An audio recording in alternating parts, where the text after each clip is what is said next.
সালামু আলাইকুম, আশা করি সকলে ভালো আছেন। স্বাগতম সবাইকে ইনভার্স লার্নিং এ। আমরা আজকে আলোচনা করব সপ্তম শ্রেণীর বিজ্ঞান বইয়ের অনুসন্ধানী পাঠের পঞ্চম অধ্যায় অণুজীব জগতের 4 নম্বর লেকচারে। আমাদের আজকের লেকচারের আলোচনার বিষয় হচ্ছে ছত্রাক, শৈবাল ও অ্যামিবা। এই পাঠের ছত্রাক এর অংশটুকু আমরা এই লেকচারের মাধ্যমে শিখব ছত্রাক কি, ছত্রাকের উপকারিতা, ছত্রাকের অপকারিতা এবং ছত্রাক সংক্রমণ প্রতিরোধকরণ। এখন চলো আমরা দেখি ছত্রাক জিনিসটা কি। ছত্রাক ক্লোরোফিল বিহীন অসবুজ জীব। কি? ক্লোরোফিল বিহীন অসবুজ, ছত্রাকে কোনো রকম ক্লোরোফিল নেই, অসবুজ জীব। এখন ছত্রাক তোমরা হয়তো বা এই যে ছত্রাক জিনিসটা কি, এটা অনেকে ব্যাঙের ছাতা বলো গ্রাম অঞ্চলে, এটা কিন্তু ব্যাঙের ছাতা না, এটা একটা ছত্রাক। তোমাদের নিশ্চয়ই মনে আছে ক্লোরোফিল একটি অতি প্রয়োজনীয় জৈব অণু যা সালোক সংশ্লেষণ প্রক্রিয়ায় গুরুত্বপূর্ণ ভূমিকা পালন করে এবং উদ্ভিদকে সূর্যালোক থেকে শক্তি সংগ্রহে সাহায্য করে। আমাদের কি ক্লোরোফিলের কাজ কি ছিল? সালোক সংশ্লেষণ প্রক্রিয়ায় সহযোগিতা করা এবং উদ্ভিদকে সূর্যালোক থেকে শক্তি সংগ্রহে সাহায্য করা। একসময়ে ছত্রাককে অসবুজ উদ্ভিদ হিসেবে বিবেচনা করা হতো। অনেকেই মনে করতো যে এটা গাছ, কিন্তু এটা গাছ না। বর্তমানে এগুলোকে উদ্ভিদ থেকে আলাদা বিবেচনা করা হয়। কি করা হয়? উদ্ভিদ থেকে আলাদা বিবেচনা করা হয়। ক্লোরোফিলের অভাবে এগুলো সালোক সংশ্লেষণ করতে পারে না।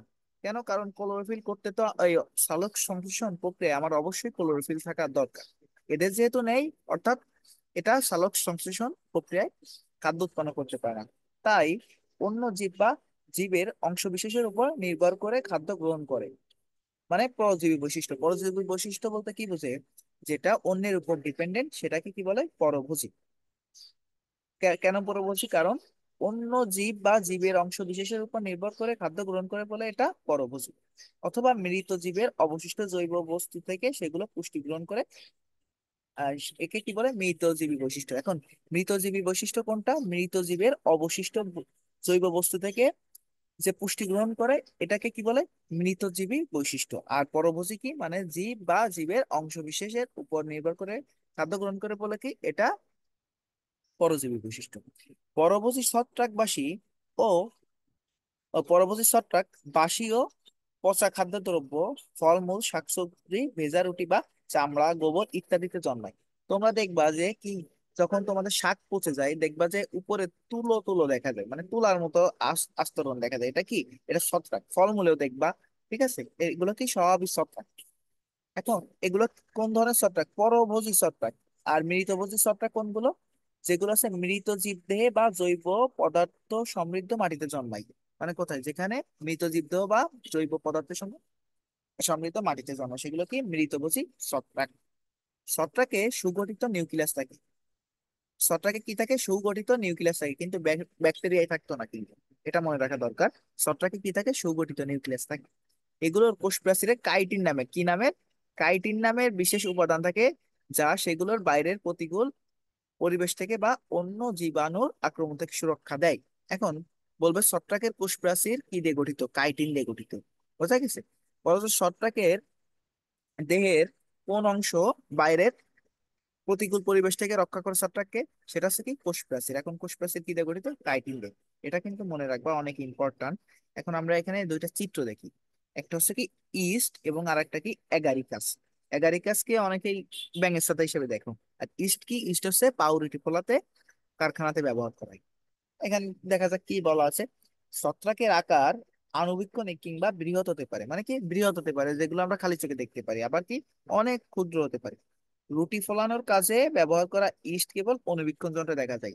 মানে কি? রুটি ফলানোর কাজে কি ব্যবহার করা হয় বলতো? ইস্ট। এই ইস্টকে কোথায় দেখা যায়? অণুবীক্ষণ যন্ত্রে দেখা যায়। সাধারণভাবে ব্যাঙের ছাতা নামে পরিচিত অ্যাগারিকাস বেশ বড় হয় এবং আমরা সেগুলোকে সহজে বলতে পারি। বোঝা গেছে? তার মানে কি, ব্যাঙের ছাতার মতো যেটা দেখতে সেটা কি বলে? অ্যাগারিকাস। এখন থেকে আমরা আর ব্যাঙের ছাতা বলবো না, আমরা এটা কি বলবো? অ্যাগারিকাস। আর ইস্ট কি? পাউরুটি ফোলাতে ব্যবহার করায়। আপাতত আমাদের এতটুকু জানলেই চলতেছে। এবার আসি আমরা ছত্রাকের উপকারিতা। ছত্রাকের উপকারিতা আমরা দেখি কি কি আছে।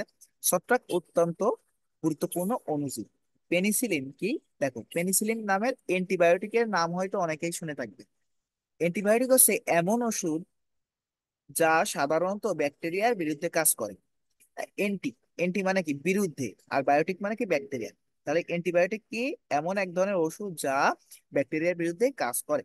আলেকজান্ডার ফ্লেমিং কে আলেকজান্ডার ফ্লেমিং নামের একজন বিজ্ঞানী পৃথিবীর প্রথম অ্যান্টিবায়োটিক ওষুধ পেনিসিলিন আবিষ্কার করেন পেনিসিলিয়াম নামের এক ধরনের ছত্রাক থেকে। তার মানে কি আমরা এখান থেকে কি জানতেছি, পৃথিবীর প্রথম অ্যান্টিবায়োটিক ওষুধের নাম কি বলতো? পেনিসিলিন। এখন পেনিসিলিন আবিষ্কার করেন কি? Alexander Fleming.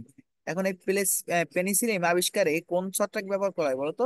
পেনিসিলিয়াম। এটা মনে রাখবা, কোন ধরনের ছত্রাক? পেনিসিলিয়াম। তার মানে কি অবশ্যই ছত্রাকের একটা উপকারিতা আছে। উপকারিতা কি? এটা অ্যান্টিবায়োটিক তৈরিতে সাহায্য করে। তারপরে আসি, পাউরুটি তৈরিতে ইস্ট নামের ছত্রাক ব্যবহার করা হয়। আমরা যে পাউরুটি খাই এখানে কি ব্যবহার করে? ছত্রাক। মনে রাখবা কি ছত্রাক? ইস্ট নামের ছত্রাক। কোষ বিভাজনের মাধ্যমে ইস্ট দ্রুত সংখ্যা বৃদ্ধি করে এবং এর ফলে যে শ্বাসক্রিয়া হয় তার থেকে সৃষ্ট প্রচুর পরিমাণে কার্বন ডাই অক্সাইডের বুদবুদ আটায় খামিয়ে ভরে যায়। তাই খামিরের আয়তন বৃদ্ধি পায়, অর্থাৎ খামির ফুলে যায়। মানে খামির মানে কি? এই যে এই জিনিসটা যখন এরকম ফুলে যায় এটা কি বলে? খামির। এখন কি হচ্ছে এখানে? ইষ্ট তো একটা জীব, এটার অবশ্যই কোষ বিভাজন দরকার বৃদ্ধির জন্য। এখন কোষ বিভাজনের সময় কি হয়? তার তো শ্বাসক্রিয়া লাগে, শ্বাসক্রিয়া নাই। এই শ্বাসক্রিয়ার সময় প্রচুর পরিমাণে কি উৎপন্ন হয়? Carbon die oxide. এই কার্বন ডাই অক্সাইডের বুদবুদ খামিরের ভিতর যায় এবং এই যে আয়তন বৃদ্ধি পায়, যার কারণে খামির ফুলে যায়। তাই আমরা যে পাউরুটি খাই তা যথেষ্ট নরম হয়। বুঝা গেছে কেন নরম হয় পাউরুটি? আশা করি এখন জানতে পারলেন।